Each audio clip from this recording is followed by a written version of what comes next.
Yeah, it's just two of us.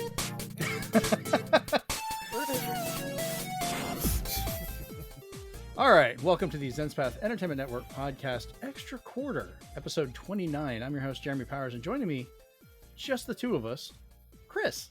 Just the two of us. We can podcast if we try. We can't sing, though. Yeah. No. We're not. I don't think either one of us are very good at that. Oh, You can do voices. I can't sing with it. To be fair, I've never heard you sing, so I don't know. I just know I can. Yeah, it's true. Then I'll say no. And Chris, I'm out. Oh, man. So, unlike our normal episodes, the extra quarters, of course, are our bonus episodes where we pick a topic and just talk about it in more of a free-form, have fun type thing. In this episode, we are going to be talking about giant leaps between games. So, we're not going to be digging in and covering everything in detail for each of these. We're just going to be talking about the leaps in different series between one game and another that were just notably massive to us. Right. It's not going to be an exhaustive list. Other people are either going to agree, disagree, have their own recommendations, and we are not up against doing more of these. If we get a good enough response from people, they're like, hey, what about this and this? We might look into those. But this is going to be kind of a shorter show of us just having fun with it. So let's kind of dive into that idea. Chris, I'm going to let you pick the first one of what game do you feel went from one to the next and just blew your damn mind. Well, I'll go ahead and start with the one that really sparked off the conversation.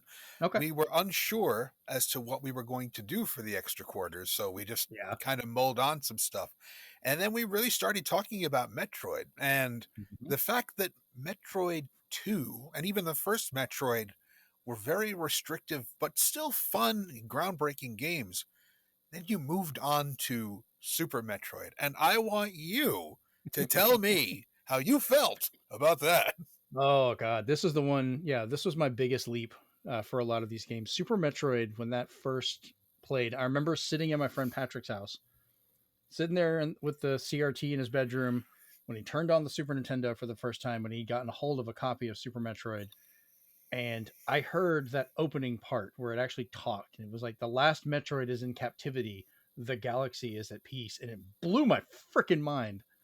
Because, yeah, other games had talked before then to various degrees, and arcades could do it and so forth. But I had not really heard much of it until that moment. So I went from the NES one that I played the living crap out of, the Game Boy one, which I played and got in trouble at school about one time. But then all of a sudden seeing Super Metroid, and it was such a leap. It's still, and I will still say this now, it is my favorite game of all time. I know people argue there's other stuff. For me personally, I don't know if there ever will be a more important game to me. And every time I look at this, you feel like Samus is alive. Like you see her breathing, the movement in the suit, little details of the world. If it's a living area, things are dripping and bugs are moving around. If it's a dead area, there's a fog and everything's still and motionless, as it needs to be. And even the light, you get the flashlight and it barely shows anything. Yeah. It's that dark and dense of a world. It's such a big change. It's one of those that like I want a remaster or remake of it, but I'm also afraid, like, there's no way it's ever going to live up to what I originally saw. There's just no chance. It's openly available. Nintendo has thankfully put it on everything. It's been on this, Super Nintendo Classic. It's been on the Wii Virtual Console. It's been on the Switch, Nintendo Switch Online for Super Nintendo. They even had it on the new 3DS. Like you could get it on that for Virtual Console. I've played so much of Super Metroid, but just that change, it's hard to even describe like how big of a jump it was for me. Well, even that, like you could look at you could go to game stores and it feels like only during, let's say, SNES or Genesis era, when they really started doing attract mode for these games, where they actually went, oh my God, this is beautiful. They actually put the game up at the game store and let Mm-hmm. it run the tracked mode. And you could, that's when I first saw it. I saw it on Oh, screen at Electronics Boutique or Software Etc. or whatever. And I saw Samus running through there. It's, Super Metroid, the galaxy is at peace. It was on the level of Ninja Gaiden for the NES for me, oh, because okay. Ninja Gaiden was the first time I really felt that a game could tell a story. Because Yeah. before that, it was mostly just little blocks of characters moving up and down. And then you had Tecmo and two ninja guys clashing. One of them falls, and then the son is really sad. I say that's a good start to a game. Yeah, I mean, with Super Metroid, that was the video series that I do, the moving forward, which is about the attract modes and openings of games, recording those. This was one of the big inspirations for it, because if you actually sit there and watch the opening of Super Metroid, you let it play through that, it's not just showing you gameplay or segments, it's actually showing you secrets and abilities that they don't tell you about in the game. They never explain to you how to shine spark except in that preview. Oh. They show her run at full speed, stop, drop, and then charge up and do the move. And they show, some of the other stuff, like how to heal yourself, where you can use the super bomb and other stuff to kind of like pull in the energy and refill your life. None of that is ever explained in the game. Nothing story wise, no characters, nothing. You just can inherently do it if you know how, and that's how they told you. So, Hmm. and a lot of people never knew that. They never paid attention to that part I because didn't. they would just get into the game and go play it. Um, I think the only reason I ever knew is because we would start it up, we'd take turns playing, and it was his turn to play. And I think he went to the bathroom, and I just left it sitting there. And it would start playing, and we are like, oh, what's it doing? And watch it go through all of its stuff. So, yeah, kind of stumbled upon that myself. And I can only imagine it was probably playing in demos at places. So you probably saw that when you saw it. Mm-hmm. So I that's just cool. remember seeing the bit where you actually saw Samus's helmet and her eyes through the helmet as she started explaining what went on in Mm-hmm. the first Metroid game and leading up to the second one.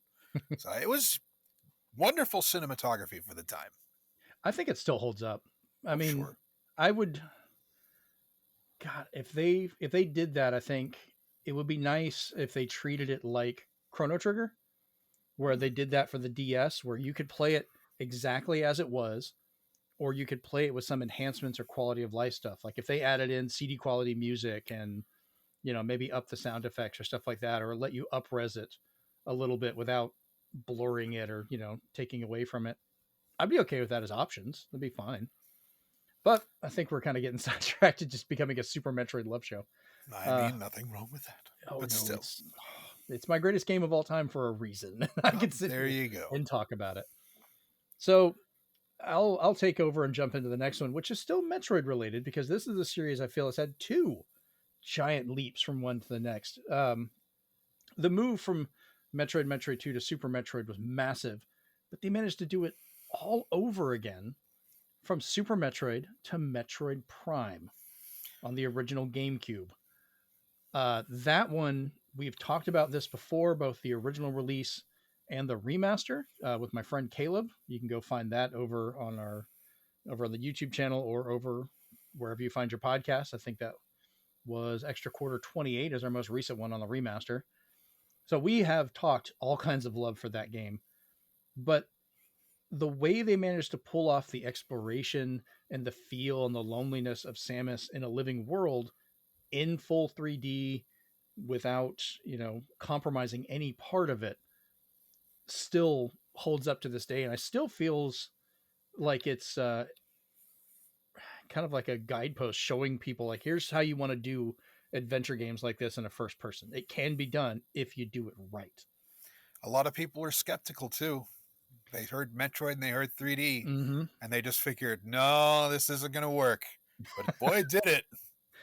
Yeah, one of our other picks on this list we'll talk about later, because it was a 2D game that everyone was deriding because it was 2D at the time, and everyone was like, "Oh, the 3D version," which ended up not being that good, was the one everyone was excited in modern for. And we'll talk about that one in a bit.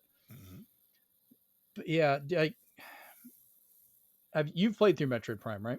Oh, sure. It's actually one of my favorites. Yeah, I just picked up another copy of it today, actually, that came with a demo disc for Prime 2, just as a variant to get, which was great. But this is the game that my youngest son uh, has gotten into as well. It's become his favorite. He's played it both the original release, the Wii release. He played it on, like modded versions on emulators, and just he's become obsessed with the game. And it's such a great one to play. It's become his Super Metroid for me, which is fine. There's nothing wrong with that. But just seeing when it first started, seeing her jump out of the ship, land outside the space station, and you're like, oh my god, it looks amazing, like how is this going to play? And then the camera swoops in, and you realize going in through the back of the helmet was such a nice touch. And just seeing the arm cannon come in, and the way she'll just sit there and move it around and mess with it, like you Yeah, are it answered Samus. so many questions. You were just like, how is this going to work? And then you're put inside Samus's helmet and you're like, oh, okay, that's pretty neat, actually. Yeah, and that game, that's another one that we talked about, like the detail in Super Metroid.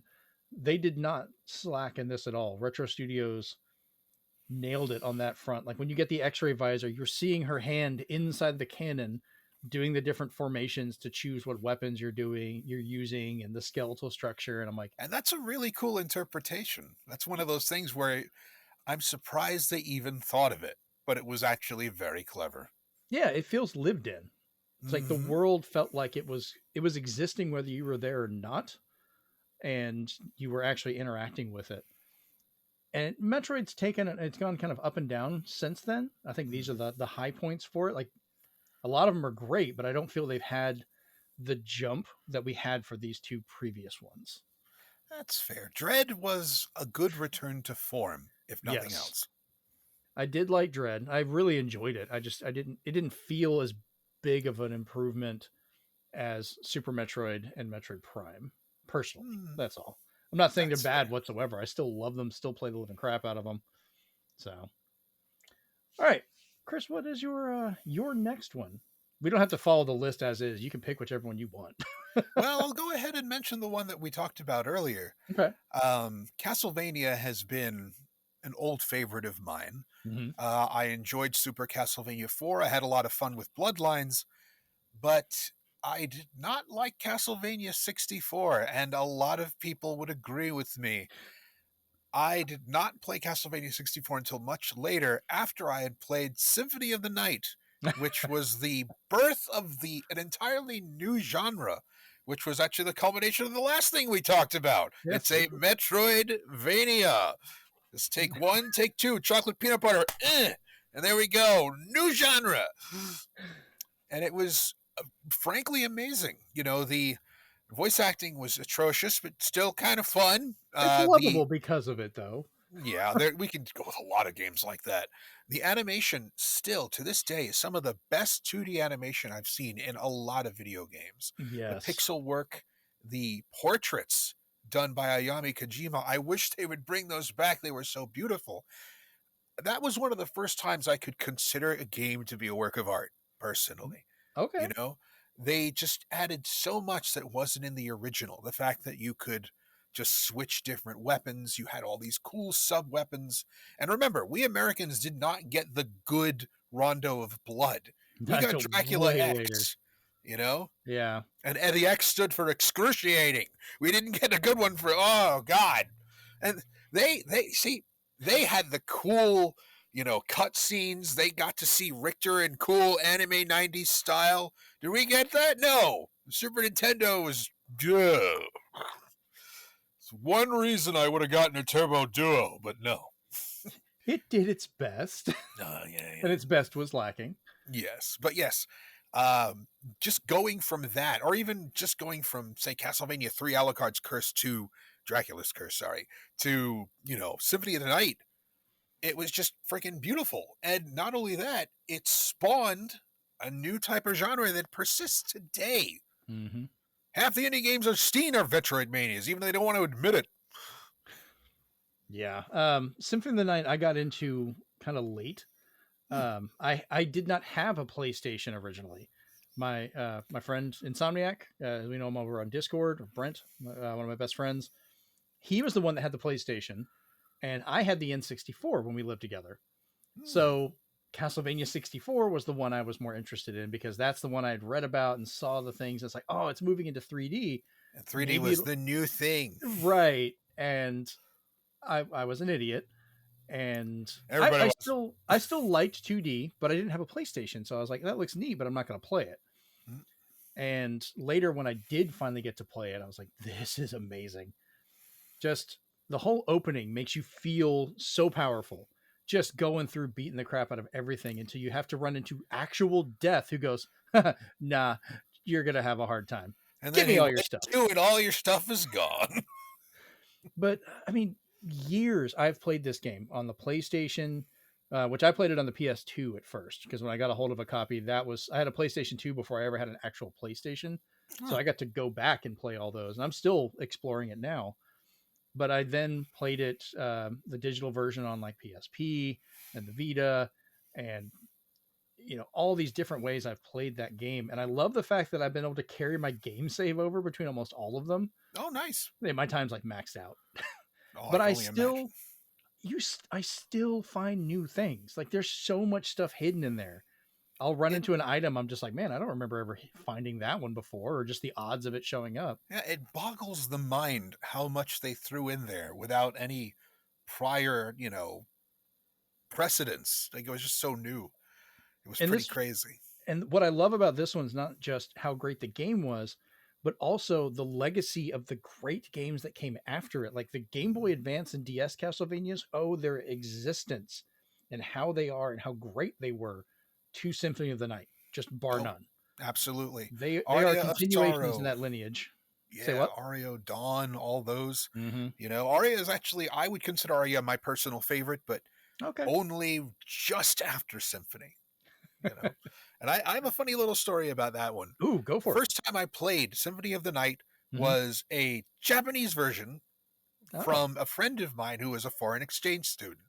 So imagine that. Imagine playing the first of its kind, the first of a genre, not knowing what a Metroidvania is, having to run around, figure out how to get items and get stuff when it's all in Japanese. You have no instruction booklet and you do not know what anything is saying. You want confusing? It's a good thing we had Game Facts, I'll tell you that. Oh God. Yeah, I wouldn't even know what to do. That's a game that requires some reading ability, I think. Because you find an item, you're like, that's great. What is it doing? Like, imagine trying to figure out, like, what was it? I don't remember the exact name. It's like the tall boots or something. That their entire purpose was to make you 1 pixel taller. That's it. That's all they did. They made you 1 freaking pixel taller. I don't even remember if we found those. I have them in my game, and you put them on, and he literally goes beep 1 pixel just up, and I was like, God bless this game for being that just into it. There you go. Oh So, man, yes. All right. that's a Well, great one.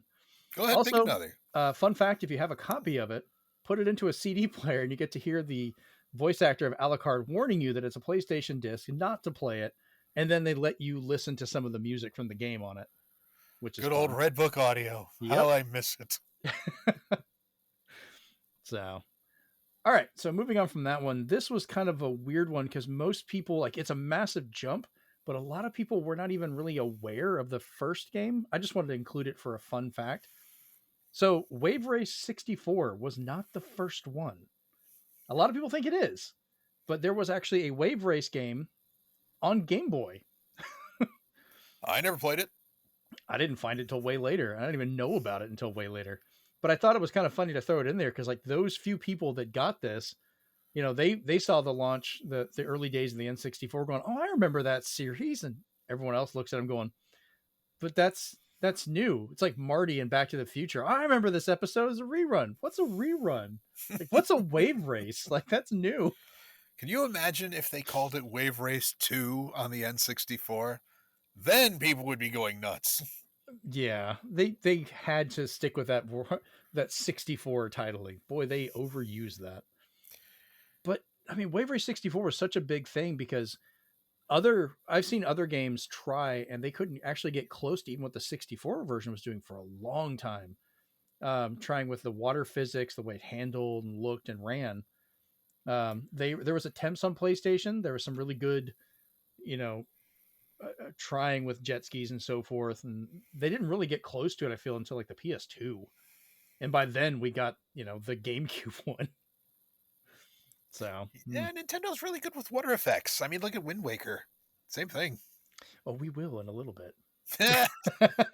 I need to stop foreshadowing. What's the? Who cares? It's fun. So I just wanted to touch on that one real quick. But Chris, what's your next one?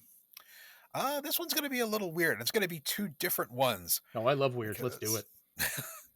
Because I felt that the transition from Sonic 2 to Sonic 3 and Knuckles was so much of a graphical leap. Yes, it was still on the Genesis, but Sonic 3 and Knuckles just took everything and pushed it to its absolute limit. And those, I feel, are the best kinds of games, the sunset era games for a console, because by then the programmers know absolutely everything and they can take everything they've learned and make the game that you just really need to see before you let go of the console. And Sonic 3 and Knuckles was almost that until Christmas just ruined everything and we had to buy 2 cartridges, 1.5 games. Oh man. I didn't get to play those much until later on as well, because I was the NES kid. My cousin was the Genesis one. So I didn't really get to mess with too many Sonic games until honestly they started coming to GameCube, and then I picked up a Genesis later on to go back and play them. But I do have Sonic and Knuckles, the whole lock-on cartridge and everything. And I did like that you could go back, and it kind of revamped the older games because you could then That go was back clever. and play new stuff with it. It was very clever. You could play as Knuckles in Sonic 2. You could play, well, you couldn't do anything with Sonic 1, but you could still play the Blue Sphere game. Yay. Play the bonus game. I forgot they let you do that one. It was very strange. They did what they could. That's true. But yeah, I consider, personally, Sonic 3 and Knuckles is among my top 5 games of all time. I love that game to pieces. Wow. I have played through all 3 characters in the original and gotten every Chaos Emerald.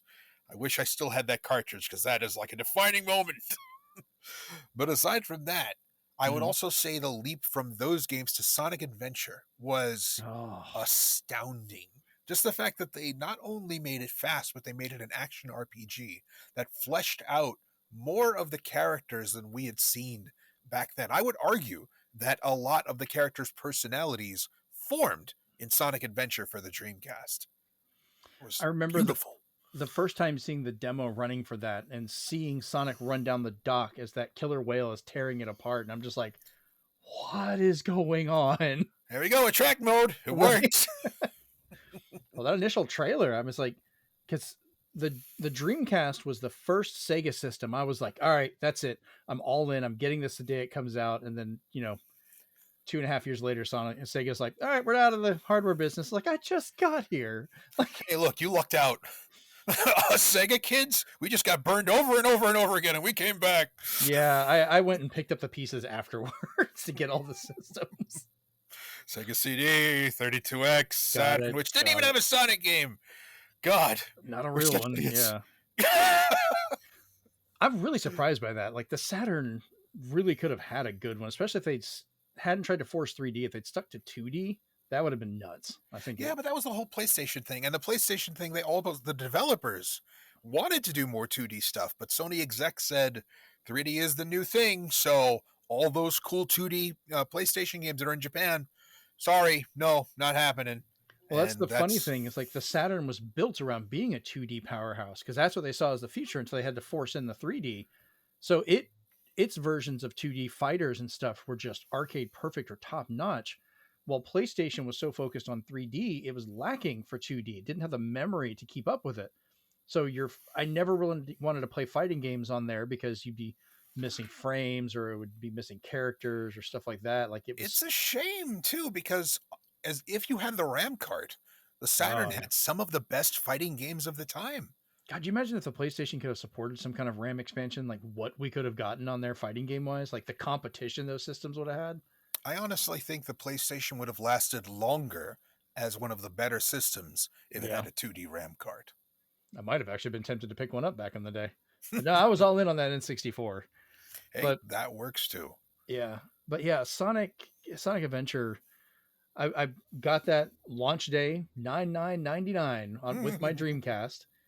Played the living crap out of that. I got it again when it came out to GameCube later on after that whole situation. I got it again when it was released on the 360. Like I've bought that game multiple times and played it and enjoyed it. Yeah, some of the extra characters and some of the stuff was definitely has not aged well, but it's Are you still kidding? You unique. don't like Big the Cat's Wonderful Fishing Adventure? Yeah. Oh I Lord. love I love the the very colorful their take on Ed 209, I guess. They're the robot buddy. Oh God. He's a mainstay in the comics too. So Yeah, there and you it's go. actually what I usually run around with in Minecraft because it's a skin that came with the Sonic stuff, and I was like, all right, I Why like it. not? Yeah. All right, so my next one, this is one that I got to see during the PlayStation life because I think Brent got a hold of this and we were playing it, and it almost got me to buy one, but I was playing his. But Snake's Revenge on the NES is the last Metal Gear game I got to experience. Now Japan had Metal Gear 2 Solid Snake for the MSX, which we never got until way later. But that leap from that unofficial, not a Kojima approved sequel to Metal Gear, jumping straight to Metal Gear Solid on the PlayStation. That was one of the first games I ever saw that felt like it was trying to be cinematic. Hmm. Like it was this could be a movie and I'd believe it. Like I loved the world of Metroid and how that worked, but Samus was always a quiet protagonist when most of the time, we won't mention other M. But seeing like I could just sit there and watch the opening of Metal Gear Solid and it felt like I'm watching the beginning of a movie. And then all the little details of being able to explore around Shadow Moses Island as you're going after Big Boss and all these different groups and the fight with the Hind and everything being voice acted, even with their basic faces that were just doing this when they talked, was such a leap, just gameplay wise in general for me. Metal Gear Solid felt like one of those games that was meant to sell consoles. Just you Oh, could it did. see what was different, what the new era was. Like you could look at a game, and I'm sorry, Takara fans, you could look at a game like Battle Arena Toshinden and go, "Well, that's neat," but it looked good at the time. It looked good for people who grew up on Super Nintendo. But you look Mhm. at it now, and you kind of go, You look at Metal Gear Solid.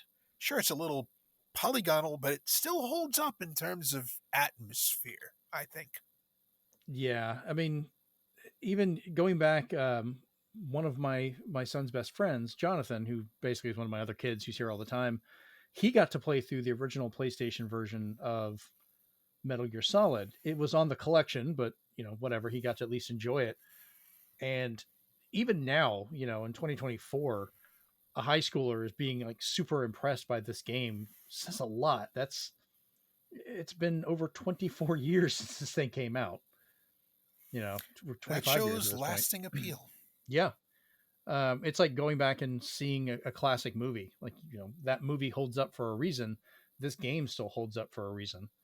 Mm. And even when they tried to improve it with like the twin snakes, it was nice, but it never felt right. Sometimes Um, that does happen. yeah.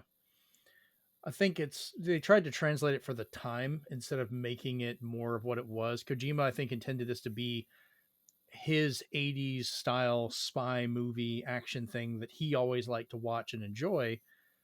And then for Twin Snakes, a different director who, with Kojima's blessings, like this wasn't done out of without him knowing. He tried to make it more of like the early 2000s, like the Matrix and those kinds. So it's good if you look at it in that light, but it's never going to feel like that 80s style action movie that Solid was. So, I actually talked with a friend who develops games and does all kind of thing. mhm. And he mentioned that in a way, history tends to repeat every 20 or 30 years. And so what's old tends to become new again. You Yeah. see a lot of new anime taking on that 80s style just because it hasn't been seen by a lot of the new generation. And look at TF2. The entire game was molded to look like it. Well, no, it actually takes place in the 60s, I think, either the 60s or Yeah. the 70s. And it has that soundtrack, it has those fonts, it has those characters. Talking about Team Fortress 2? Team Fortress 2, yes, that Yeah. was it. Just wanted to So yeah, clarify for TF2. I was like, I think I know which one you're talking about. I'm just going to make sure. that's quite all right. But yeah, it went into the 60s, 70s spy thriller style whole hog, and it's still one of the most played games on Steam. So that Honestly, Team Fortress. direction worked. Yeah, Team Fortress 2 could be on this list also. That was such a leap from Team Fortress 1.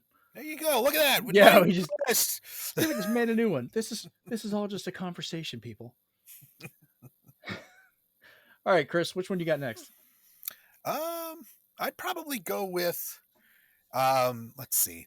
Probably Persona 2 and just the general Persona series moving So into Nocturne. so before that, I brought this up with my friend Courtney, works at the local Mm-hmm. GameStop. She got all excited about this one. And of course, my son Jeremy, he kept bringing up a lot of the stuff because Persona is his big thing as well. Hmm. So I was very curious to hear because everyone seems excited about this one, but I don't know as much about it. So I'm looking forward to hearing your thoughts on this one. So go ahead. Oh, okay. Well, see, back in those days, Atlas was kind of a jack of all trades. They would Hmm. just import various random things and see what stuck. And Revelations Persona was one of those. Hmm. And now I'm just talking about Atlas USA, mind you. Right. So we didn't know about Shin Megami Tensei or Persona or anything. The original Persona games were very intriguing in terms of story, but they were very sloppy. And of course, Persona 1 was actually cut in half for the US release. We didn't even get half of the story. Ooh. So, and it was badly translated. So, that should happen with Persona 2 also. We only got the latter half of the story. So, yes, we had these wonderful half games that we really wanted to know more about.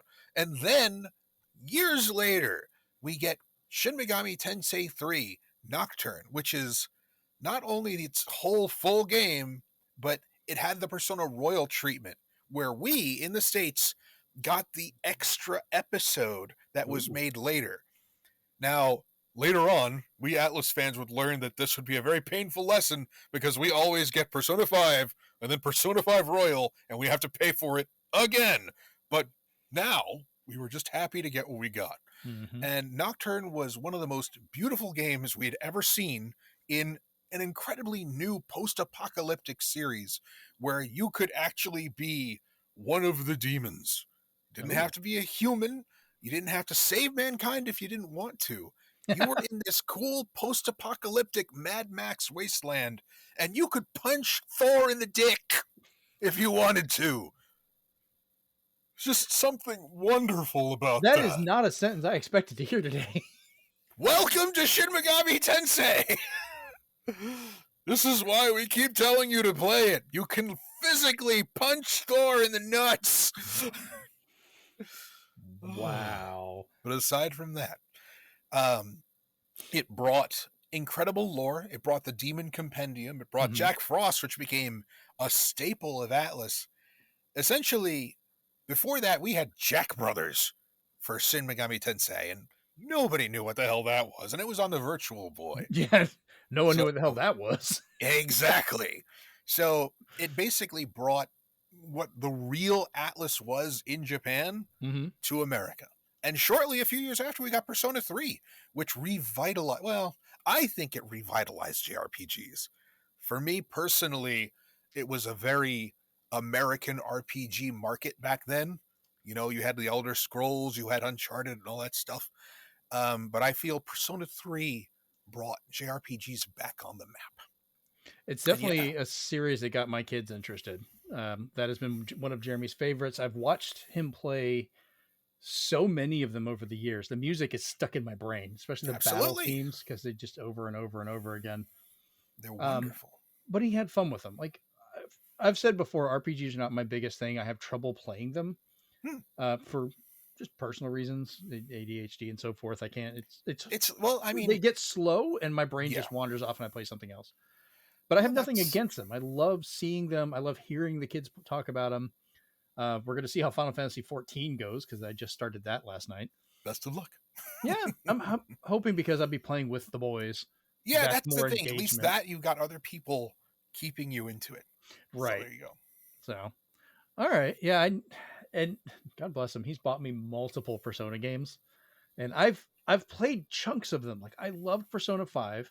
I didn't finish it, but I did play a lot of it. I'm trying to go through some of the. I think it was a version of Persona 3. He got me recently. He got me two versions of it. Ah, yes, Reloaded and the portable kind of. Yes, which I think you recommended I should start off with Reloaded. Just go right into that.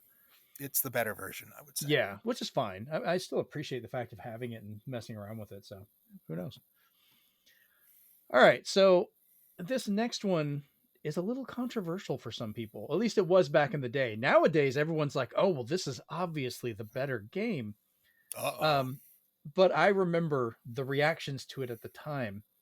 So, The Legend of Zelda had a huge change when it went to Ocarina of Time Oh and boy, then to here we go. Majora's Mask, and I loved those. Absolutely, they changed how gaming is for a lot of stuff. But the bigger change for me, the more drastic one that I think worked out really a lot better and holds up today, was Majora's Mask to The Legend of Zelda Wind Waker on the GameCube.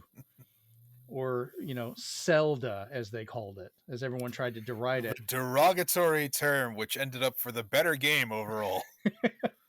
Because I love the craziness of Majora's Mask. I love how the story is, but damn it, Wind Waker feels so alive. Just, seeing the grass blowing in the wind and the way the waves and the ocean. And even though it was all spaced out, it didn't feel empty. There was stuff going around. You'd see fish jumping out of the water. You could stop at islands. Even if they're just little, almost nothing islands, you could explore and find something. But Link's face, that was the most I think I'd ever seen him emote. Like you could tell, even though he never said anything, you could finally see how he felt about things. Like when he's sitting there on the beach waving as people are leaving and you see how sad he looks, you feel it. You're just like, holy crap. Okay, Link is really upset. These people are going. Yeah, the cartoon style worked so well. So many Yes. characters just emoted. It's all like Sonic Adventure, I think, where you Mm-hmm. finally had real emotions coming from these characters that you normally just saw running around and hitting things. I'm now thinking back on Sonic Adventure, the few times the animation was kind of off, and he'd say Well, I mean, something, it's and totally good. his mouth was just like, "Ah, ah." Okay, yes, fine. But once again, back then it was amazing. All It right. was. I just always remember that because I'm like, his teeth are not quite in his mouth. Uh, Look out, you're gonna crash. Ah! basically, but Oh. everything with Wind Waker, like when you're sneaking, like the little bit of movement with the stick, you'd see his eyes kind of sidle over to the side, look over and he'd slide around, or like the whole scene where they're launching him in the cannon Oh, that was beautiful. and they just have the faces of just being like terrified, and then he's like, all right, I'm gonna do this, and oh my god, what am I doing, and then just gets launched. He's screaming like, Yeah, they just gave him so much. And now to the other side of this, mm-hmm. back then, people thought this was terrible because we got a tech demo Yep, of a Space much World 2000. cooler, more adult, mature, dark and gritty, awesome Link fighting Ganon, and everybody was just like, "Yeah, yeah, this is gonna be amazing." And what is this Scooby Doo crap on the GameCube? Where's our amazing thing? And the amazing thing was Twilight Princess. And now we've got factions. We've got some people saying Twilight Princess was amazing. We've got some people saying Wind Waker was amazing. Nobody was saying Skyward Sword was amazing, but that's something else entirely. I like Skyward Sword. I thought it was a nice middle Okay, one ground. person saying Skyward Sword was amazing. All right, next. So, but Wind Waker, like I said, everything felt more alive as you're Yes. fighting the enemies, and yeah, it was cartoonish, but that was kind of how the world was meant to be. And I think it worked well, which is funny because they call it like a kid's Zelda, but it is probably one of the darkest stories they've done. Like the way a lot of that works, like you end that game with your sword embedded in Ganon's skull. It's been long enough. I think I could spoil that.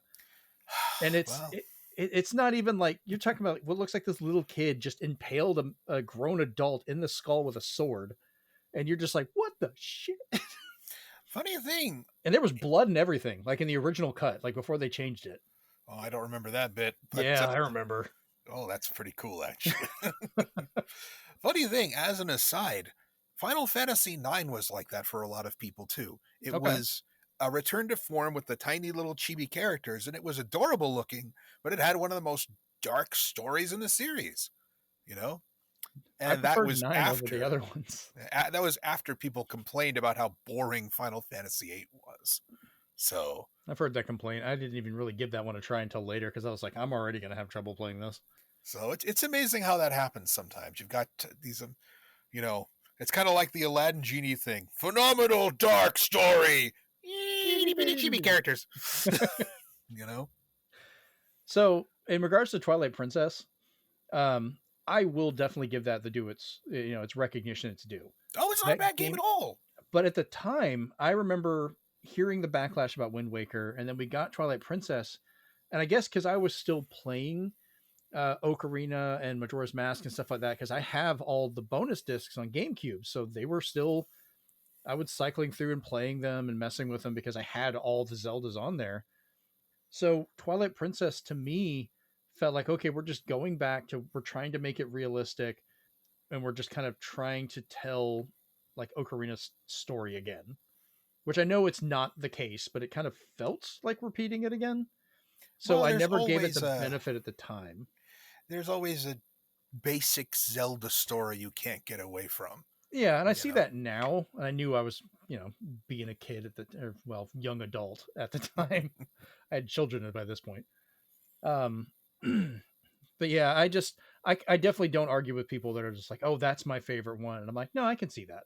And I do Sure. like the look of it and going back to it now. And I think it's grown on me, but it's not as big of a effect or change as what Wind Waker was. And then like Wind Waker HD on the Wii U completely revitalized a game that already held up way better than I think Twilight Princess did, which is that whole argument of art style versus realism, which one Mm. ages over time. Having something stylized to fit a console and just work with its best features, Mm-hmm. I think those games are what last longer. Well, it's also That's like just me. you can go back and see some cartoons from like the 1960s that the animation still looks good today, but then you've got some of those realistic 3D early renders that you're like, this was, so realistic. This is the top end, and they've aged very poorly now. It's like That's fair. and that's kind of the whole difference. I'd love to have that discussion sometime of the importance of realism, but how it ages versus art style and how that goes, and the back and forth we've had. Yeah, and So, that diatribe is still happening even now. oh, it'll never end. Since we have that power, Mm-hmm. with technology, we can make games look as realistic and as beautiful as possible. But there are games that thrive just solely on simple artistic merit, and you're always going to have that discussion. Yeah, just touch on like we've been playing through the Gears of War series, which is very air quotes realistic, but it still holds up because if you look at it, it's actually very stylized. It's not trying to be realistic. Everyone is, overly proportioned and all that stuff. It's almost cartoony in the way that it does it, which helps hold up more than a game that just tries to be real, with I can everything see just that. normal. It's been Sure. kind of a fun diatribe to see. All right, Chris, which one do you got next? Well, this is a toughie. I'm having fun with the Um, discussions. let's see. If I were to pick another one, I'd probably go with, and this is going to be controversial because Oh, they people are all still are. complaining about this, Pokemon. Ooh, yeah, I'm curious what your thoughts on this one. Well, okay. I did enjoy the originals. I Mm-hmm. started with Pokemon Red on the little old black and white system that could, the Game Boy, and I've played most of the iterations. Mm-hmm. Um, I normally one would say that the transition from, let's say, Pokemon Emerald or Pokemon Black and White to Pokemon X Mm-hmm. would be the right move from 2D to 3D, but I feel that Pokemon X and Y were not really baked long enough. Okay. So I think the real difference came at around Sword and Shield, when we really just had, you know, you could just run around, see the Pokemon out there, and either try, you could go away from them, you could sneak up to them, and you could just. I feel that was the first time the world really felt like the Pokemon world. You know, Okay. Sun and Moon was up there too, I would say. But I think Sun and Moon, Sword and Shield, and especially Scarlet and Violet perfected that feel that you were in a world with these strange mythical creatures and you could just throw an apricot at them and then just hold them for your own. Just, it was very strange. Yeah, I mean that's like technical issues aside, I get what you're talking about of kind of being a living world, being able to explore and see those things. And that's what I liked a lot about Pokemon Arceus, Yeah, that's which another good one. yeah, I mean that's kind of more of a side story than the main series, but I get what you're going for. I kind of wish they'd used more of that with the newer ones. I'm sure we'll get something, something coming up here soon. They're actually taking a year off as they need to. Good. But that is a fun one. Um, yeah, Pokemon over the years, like I played back on, I still have my in the box original blue copy that I used, and I've got Amanda's red copy because I got her playing that one. I found out she actually enjoys Pokemon or RPGs a little bit more. Nice. So we still have our original copies of those and most of them. So we've kind of seen that grow and change over the years, which has always been fun. So And it's a very powerful mainstay of a series because you've got these cute little pet-like animals that you can use to fight gods. Who would have thought? But literally, yes, and the gods are also adorable and tameable. All right. that would make Sunday Mass so much different. Oh my, let's not get into that. How'd your Easter go? Well, little Timmy finally got a good roll. He had a Master Ball. Uh, Hey, I caught God the other day. Oh, well, Christmas is canceled. oh no, Santa's still out there. I couldn't get him. Amazing. We're going to hell. We'll keep each other company. All right, so my next one. I know we're kind of going on this whole list here, but I think it's not just a massive change between the two games, but this is another big one that changed the world of gaming itself. And that would be the jump from Grand Theft Auto 2 to Grand Theft Auto 3. Mm. That initial 3D, because if you ever played GTA 1 or 2, they were top down view, 2D characters. You had the cities and stuff, but it was very over the top ridiculousness. Like nothing was taken seriously. Mm. Um, you're running people over, shooting people, and doing all that stuff. And all that was translated over. It was still there, but that changed to be this is another of the big cinematic games. Like it was made to feel like a mobster mafia type story. You were playing as a criminal in the underworld and building your way up and going through it. Because that what was it, GTA 3? You were broken out of prison during they were getting somebody else out of a transport in the beginning, and you just happened to be there and like, oh, we'll bring you in. We need help with stuff, and that started your whole adventure of building up your life of crime. Mm. But the silliness and fun weirdness aside, or how everybody, so help me God, everybody would spawn in tanks and see how many stars they could get. It was a serious game in there that people would play, and how many open world games came from this after that on the early parts of the PlayStation 2. I mean, without GTA, we would not have the Red Dead Redemption series, and a lot of these other big open world titles, including another one I'm going to mention in a little bit, in regards to Fallout. Yeah, even Saints Row. It started out as just a simple parody, and then it turned into its own wacky thing. Yeah, that is a good one. But like I remember playing those, like the big controversy around them and everything, like, oh, it made parents upset. But they really weren't doing much different than what the previous two games were. They just had a more realistic take on it with a 3D world and just being able to flesh that out. And I'm actually looking forward to the next one. It's going to be in Florida, which God help us all. It's Florida. So, Oh boy. all right. What you got next, Chris? Let's see. I'll probably do a couple more. Mm-hmm. Let's see. I'd probably go with, and this is more of a me thing. Mm-hmm. I really wanted Rayman Origins and Rayman Legends to continue because Okay. the 2D Rayman games were, okay, I should say 2D Rayman game, the original on the PlayStation, was beautiful. It was one of Mm-hmm. the most just vivid pixel games. Even now, if you boot it up, it's just so amazingly done. And we had Rayman 2, which is fine. You know, we had a couple of 3D Rayman games, which were fun. They were great.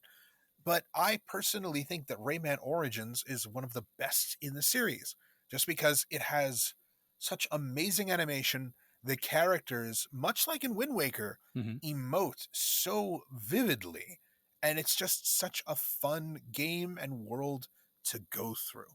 You know, when Yeah. a game, when a game's art and gameplay actually coincide in terms of fun, that's my kind of perfect game. You know, I admit I'm not the Gears call of, New Vegas, duty battlefront divers kind of guy, but Nothing wrong with give that. me a game with beautiful graphics, like cartoony style graphics, animation. Make me feel like I'm playing a Roger Rabbit cartoon and I'm in, you know? So, and that's what Legends and Origins were to me. Mm-hmm. It was fun, madcap adventure. And I want that to come back, you know?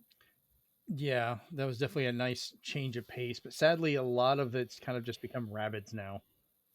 Like, they've kind of backed away from it. I'm hoping they'll eventually bring back Rayman. It'd be nice to see him again, to have that happen. Well, Rayman is in the latest Rabbids game, so we will see. Boy, that's gotten backwards. Rabbits were an Well, extra in Rayman, not the other way around. well, funny thing, when the rabbits first showed up, Rayman was an extra. Right. So there you go. It's full circle. Oh God. All right. So the next one I want to talk about, we'll go over two or three more each, I guess, in detail, and then we'll just kind of have a quick list of the rest of them we had on here. But the next one I wanted to mention was the change from Fallout 2 to Fallout 3. That was a big deal. It was a big deal, and I know a lot of people prefer like the writing and stuff for Fallout 2. They were much more ingrained and more RPG like. I get that. I get that argument entirely. But Fallout 3 was the first time I was playing it where I felt like I was there. Hmm. I was walking around Washington, D.C., an area I was familiar with from visiting it and living up in Virginia and going up there on occasion.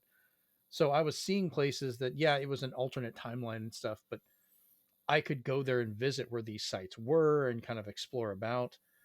And while the writing was not as much there, and that would come later on in different games like New Hmm. Vegas and so forth, being able to feel like I was actually exploring the wasteland and the consequences of it, of my choices and everything else, was massive. Funny enough that you didn't actually get an ending to the game until the DLC, but at least you eventually got it. Huh. Yeah, it would end and that would be it. The game would be over. You'd have to come back and, get to a save and so forth. The first DLC that came out let you continue, like survive the ending and go on from there. It was, yeah, it And I wasn't the thought best. Asura's Wrath was bad. Zora's Wrath was way worse. This at least had an ending. Like you just couldn't go back and continue, so you'd want to explore beforehand. Um, but like the Fallout series, once it went 3D and opened up the world like that, it drastically changed how everything was kind of treated. There was still a lot of jokes and references hidden about, but they weren't as prevalent because Fallout 2 was PC only. And Hmm. the PC community, they would put a lot of the little jokes and hidden things. Like you could find the TARDIS in one of them. You'd find it out in the wasteland if you had a percentage chance to get to it, and if you got anywhere near it, you'd hear the little sound and it would fade away. Because the doctor was leaving. Stuff like that they couldn't quite put into the 3D ones, um, but you would get some references later on, which was nice. But I still think that was a big change. What's your next one? Absolutely. For me, I'd probably go with Mega Man X3 to Mega Man X4. And keep in Oh. mind, sure, it was just Super Nintendo to PlayStation. And this is another one that I got to play early thanks to my foreign exchange student buddies. But you had cutscenes, you had the characters looking more like themselves than they ever had, Mm-hmm. and some of the best music, art, gameplay, powers, absolutely everything was just elevated. And that's something, once again, that I absolutely love to see when you jump from one console to another. Mm-hmm. You know, I was gushing about, gaming swan songs before, but even then, you could have the absolute best of a previous iteration, and then you go to the new one, and then you can still be pleasantly surprised. You know, a lot of it is like Final Fantasy 6 to 7 too. Right. 7 was just something people were not prepared for. And that's how I felt with Mega Man X4. You could play as Zero for the first time, not just in the first freaking level. You had, you had characters that looked like they looked in the instruction booklet, which rarely ever happens in any game. And it's just that kind of thing always puts a smile on my face. And so it's still one of my top 5 games ever. I'm still playing through Mega Man X3. I need to get a hold of 4 and try that one out. You should snag one of the legacy collections. I have them. I guess I have like I have X1, 2, and 3, like the actual cartridges of them. Hmm. But I do have all the collections, and I mess around with those. I just haven't really gone back and messed around with it too much. I've probably played it, just haven't focused on it. If that makes sense. That's totally fair. We're pretty much we're learning a lot of what games we prefer in this extra quarters too. You know, Yeah. nothing wrong with that. No, I'm enjoying that one. All right. So my next one, this is another personal pick, but this was actually the reason I bought a PlayStation 2. Because all right, so let's lay the work here. When I was living with Brent, when we were roommates, and he had the PlayStation, one of the games that I would constantly try out and play that he had gotten a hold of was Gran Turismo. Mm. That game was groundbreaking. Absolutely loved it. And then we got a hold of Gran Turismo 2, which added in, the arcade and the simulation disc. And you had everything from rally to normal racing and different cars. And like it was phenomenal. I still will go back and play it today. I Mm. love Gran Turismo 2 that much. But the leap in both fidelity, physics, car options, just the look of it when we went to Gran Turismo 3 A Spec on the PlayStation 2 sold me on the console. It got me to order one. I think I originally got the PS2 on eBay. It was one of my first eBay purchases. And I bought it specifically because I also got a copy of Gran Turismo to go with it. And I don't know how much time into that. I hated going through the licenses, but I did it. That's one thing I never liked. But just I would sit there and watch the opening of that because I was like, this looks real. And at the time, obviously it's one of those things where like the realism, you think it can't look better than this at the time. And yeah, Well, eventually that's it how will. technology goes. Right.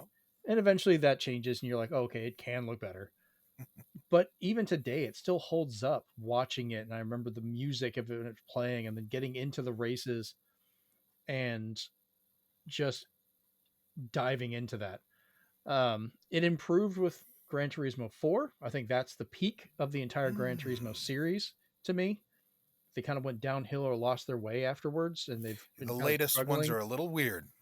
Yeah, I'm not a big fan of 7, but 4 was the peak for me. But 3 really just it was an evolution of what they were doing in that.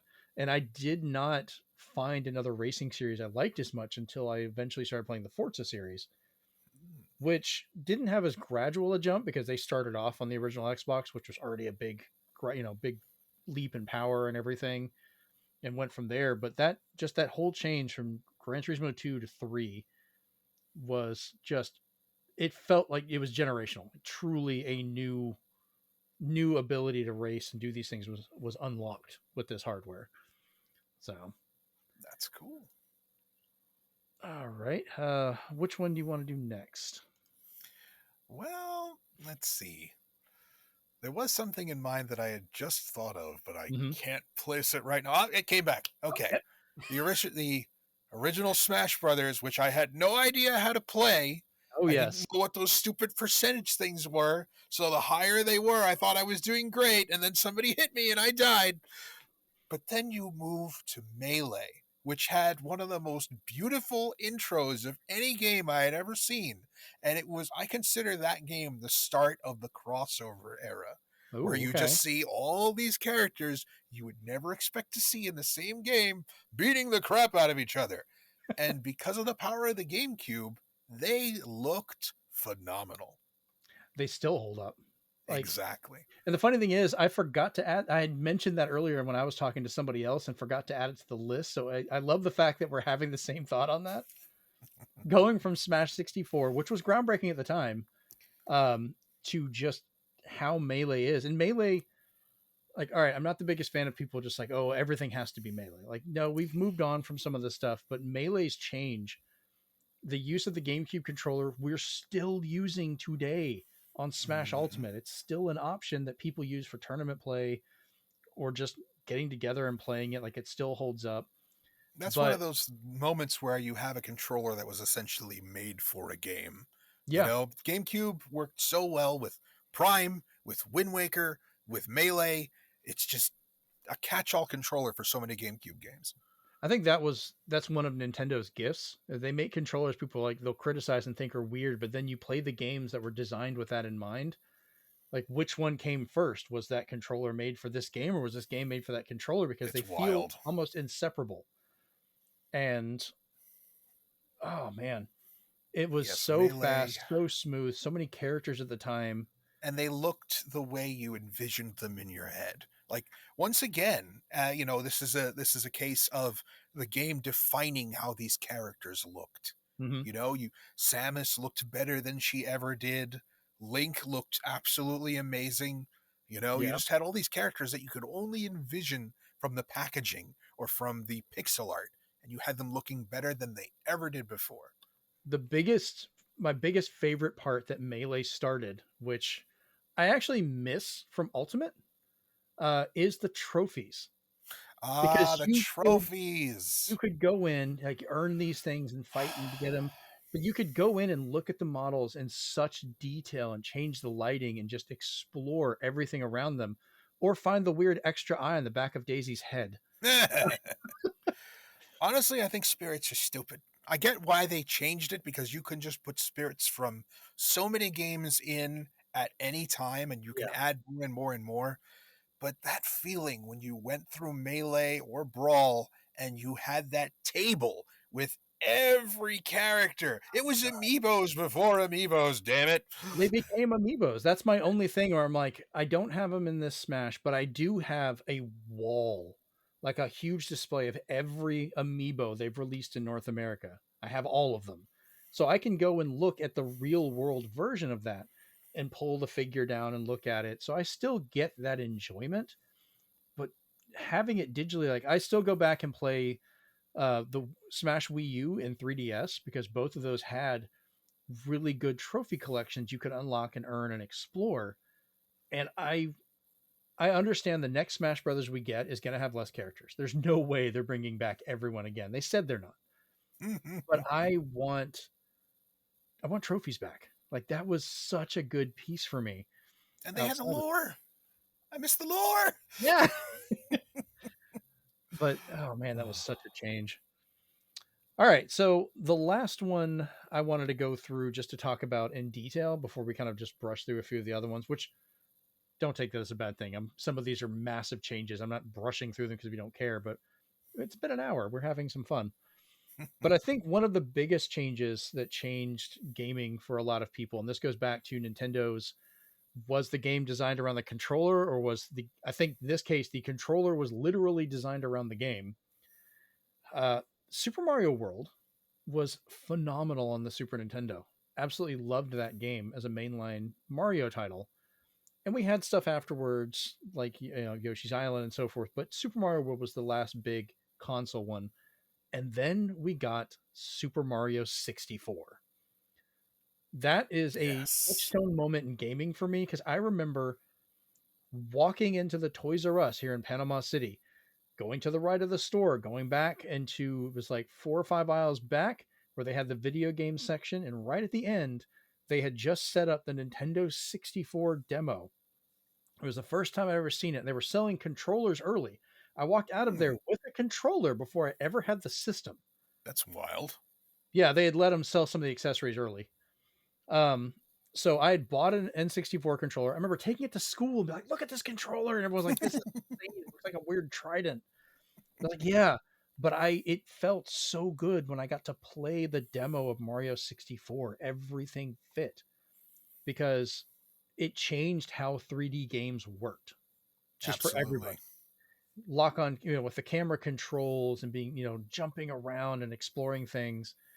Yeah, it can feel a little janky now because it was rougher technology then versus what we have today. But how many of those games, the designs we have now, would we not have if this game did not exist as it did? Yeah, very revolutionary.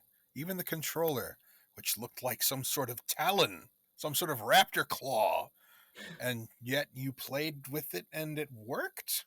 Totally worked. Yeah, I mean, I get people give it crap. I still find it funny. I didn't realize till later so many games let you have dual analog controls. You just plug in two controls and like go to a secret menu, and like GoldenEye, you could play with dual analog. And I was like, why did I not know this until way later? Perfect That's new Dark to did it me. too. What was it? Star Wars Episode One Pod Racer. You could control the individual engines with two of them. Like you could actually That twin sounds stick kind of stuff. cool, actually. Oh, it is. It's so much fun. It's so much harder to drive, but it's so much fun. This is great. Ah! Basically, God, I don't know if there's ever been a game I've killed a child more than how many times I've killed Anakin on accident. A Just lot of slammed Star into Wars fans would applaud you. that kid deserved better. Yeah, he Um, did, actually. yeah. I hear he's doing better, though. Oh, good. Yeah, I want that. That he needs to be okay.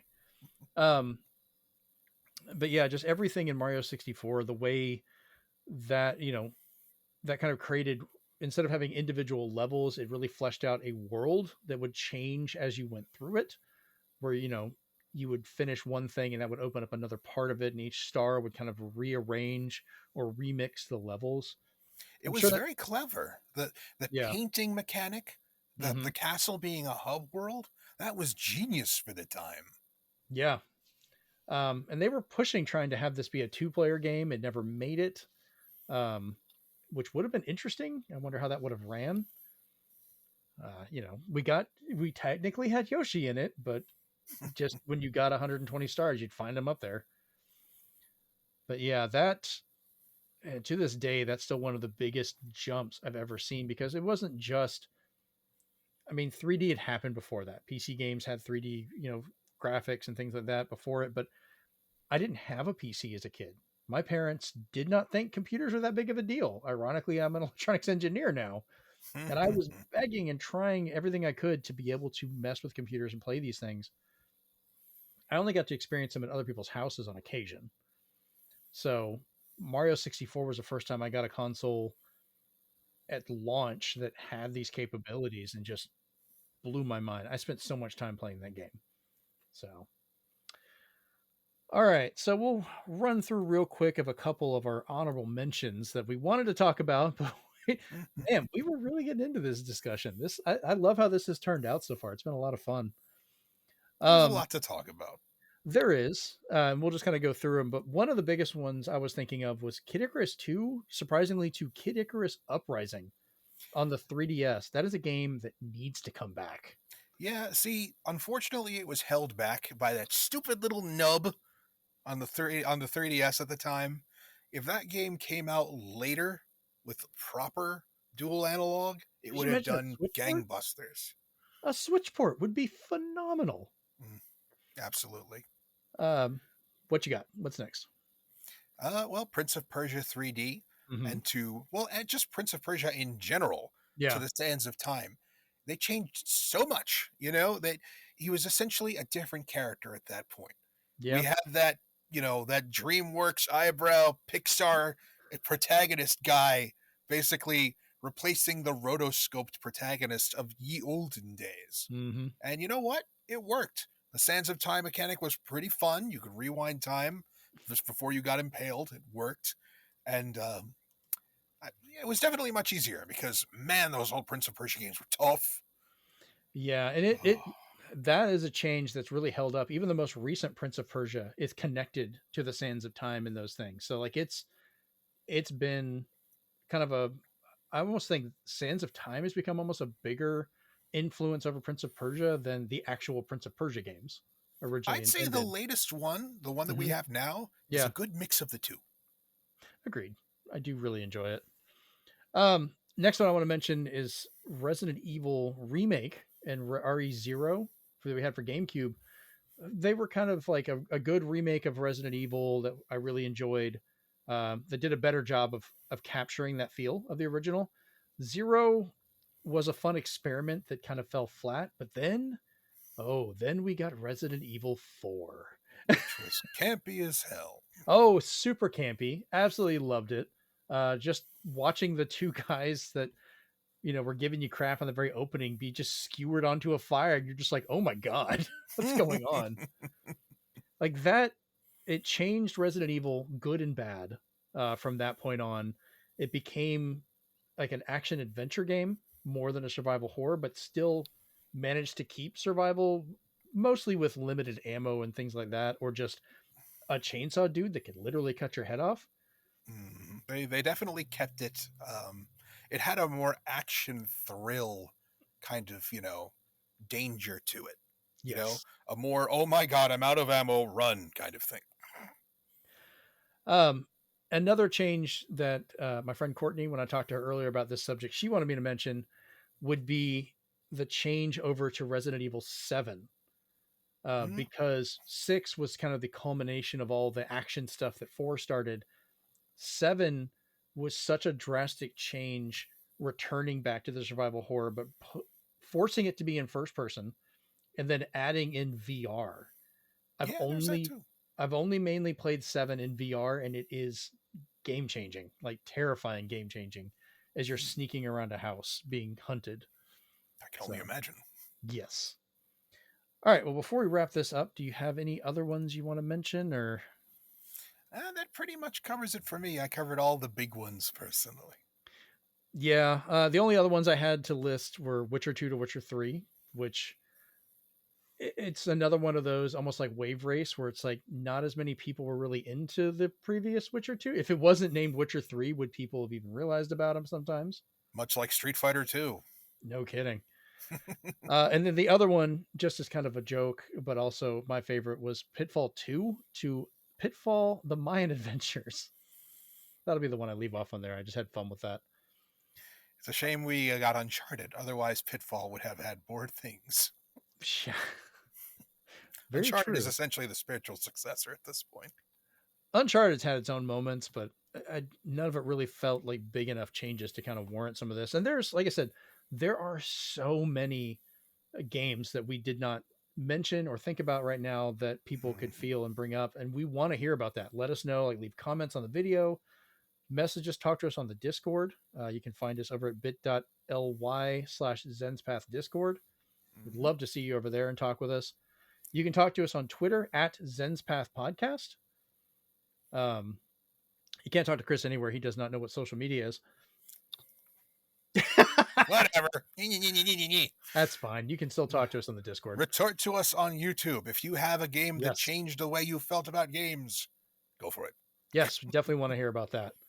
Um, if you are watching the video version of this and you want to listen to the audio version, you can find us by looking for the Zenspath Entertainment Network podcast. Wherever you get your podcast, you'll find us. And then if you're listening to this and would like to see our mugs as we're talking about this, making faces and hilariousness, go to youtube.com/ZenspathCom.